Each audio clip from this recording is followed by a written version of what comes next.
Wouldn't be Ryan the Great, and today we are talking the University of Kentucky, guys. Yeah, this is a big problem for the day of the Kentucky Wildcats. They lost first round to Oakland. I keep getting confused with Oakland and Vermont.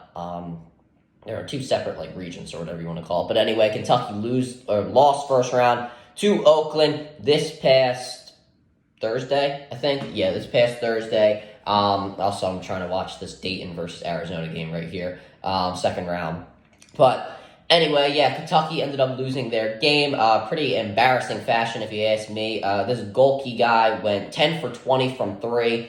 And Kentucky was just completely shut down. They had no control the entire game. So in this video, we're going to be talking about, is it time to fire John Calipari? John Calipari has obviously had an illustrious career. He has built many, programs back up. He built up UMass, I believe Stanford as well, and now the University of Kentucky, where he has won a championship back in 2015, something like 2012. I don't really remember.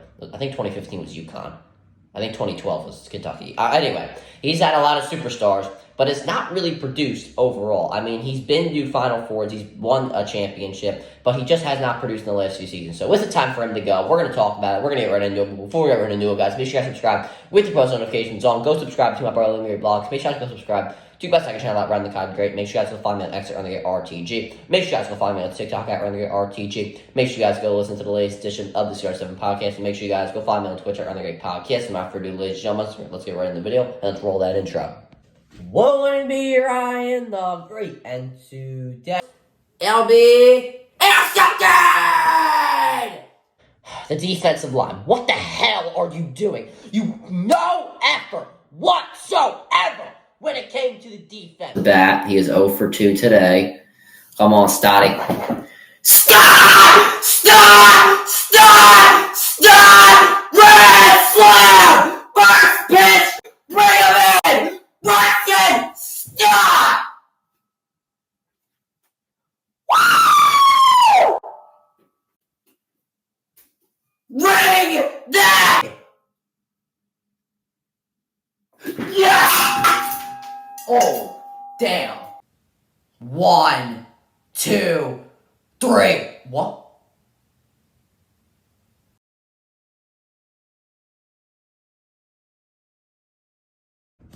Alright, let's start the video. So starting off, what happened to Kentucky? Their biggest problem is they couldn't stop Golke. I mean, this man was just completely dominating. I feel like that is the most, obvious way to take this as, they just couldn't stop him, and that's the reason they lost. This man was just draining threes from everywhere. I mean, every single time. It was just an off-ball screen. He would get the ball, he'd just throw up a shot, and it went in. I mean, literally, 10 for 20 from three, 50% from three. I mean, that is just absolutely unbelievable. What is it? What's that, 30 points from three-point range? I think he had 32 because he had free throws as well. I can't really blame Kentucky for this because obviously in the first half, 7 three-pointers is obviously going to kill you, and you just didn't know that this guy was going to be this dominant off the bench. This guy's a D2 transfer. He's a senior and plays for a team that relatively nobody's heard of. I'm not trying to disrespect him because he had a really great game, but the fact that, he had such an incredible game is honestly shocking to, I think, just about everybody who has watched college basketball this season. I also think that Kentucky really couldn't defend anybody else when he was not getting the basketball down the stretch in the late game situation. They were guarding him, pressed up, making sure he did not get the ball in any way, shape, or form. Kentucky really couldn't defend the paint that well. There were a lot of guys getting in the paint, making their shots there. A lot of guys in 2-point range making shots. Kentucky just could not defend well. Obviously, we haven't raved anything about Kentucky's defense this season, but when you're talking about a team like Oakland that really does not have a great offense, that is a bit of cause for concern right there. And also on offense, I was bragging about how Kentucky was one of the best teams, if not the best team. If you want to debate UConn, you can definitely do that. but they were one of the best teams when it comes to offensive production in this tournament. They shot 32% from three. They shot around 42% from the field. I know that Oakland only shot 41% from the field, so I'll let them off the hook there. But shooting 32% from three is just absolutely ridiculous. DJ Wagner was 0 for 5. I thought that he, was going to have a breakout tournament as a freshman, number 1 recruit coming in. Shepard played terrible. I think he was 1 for 5 throughout the entire game. Why he got the last shot is Calipari's fault, in my opinion. Now that leads me to Calipari, my point about him.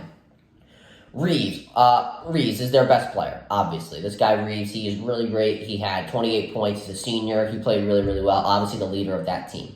The fact that he did not get any plays called for him, and the fact that he had to go ISO the entire game, set some screens for him, do something for him. Calipari did absolutely nothing to help him out. Now, I understand that Reeves was making most of his shots when it came to ISO and just draining threes, no matter if the guy was in his face or playing off of him.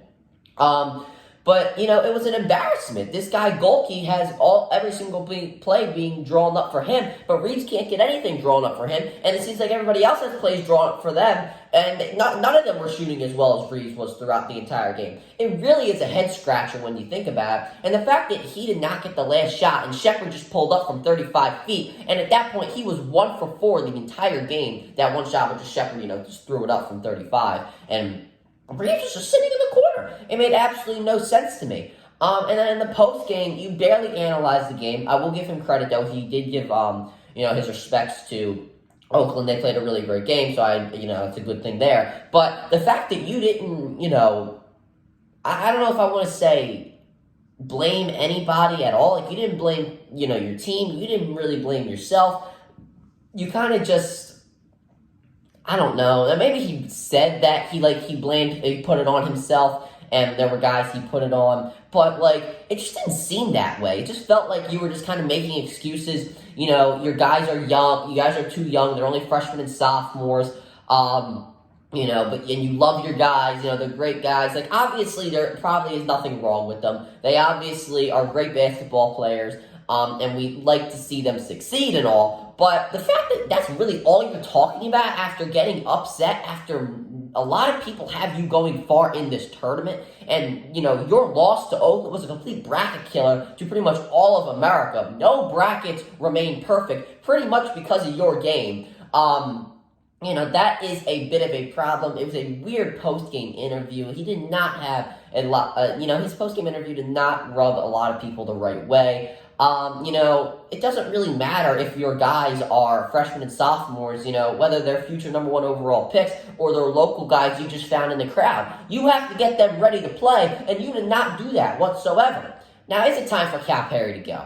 A lot of people are calling for his job. I'm not going to do that because obviously he's a great coach. I know in my tweet, I kind of implied that we should, not we, I don't root for Kentucky, but that Kentucky should move on. I don't believe that whatsoever. I think he's a great coach. He's obviously had an illustrious career. He deserves to, I believe, stay for an extra season. But, there always is a but. I think he should have a lot of eyes on him next season. He should be put under a lot of pressure from, Kentucky's athletic department, from the fan base, from just, the college basketball world in whole. I understand his guys are going to be a little bit older next season. I expect a breakout year from DJ Wagner. I think he's going to have an incredible year as a sophomore next season, averaging 10 points a game as a freshman. That's pretty good if you ask me. I think he should have a breakout year as a sophomore coming in as the number 1 recruit. But anyway, I'd like to see if he can produce with the pressure on him.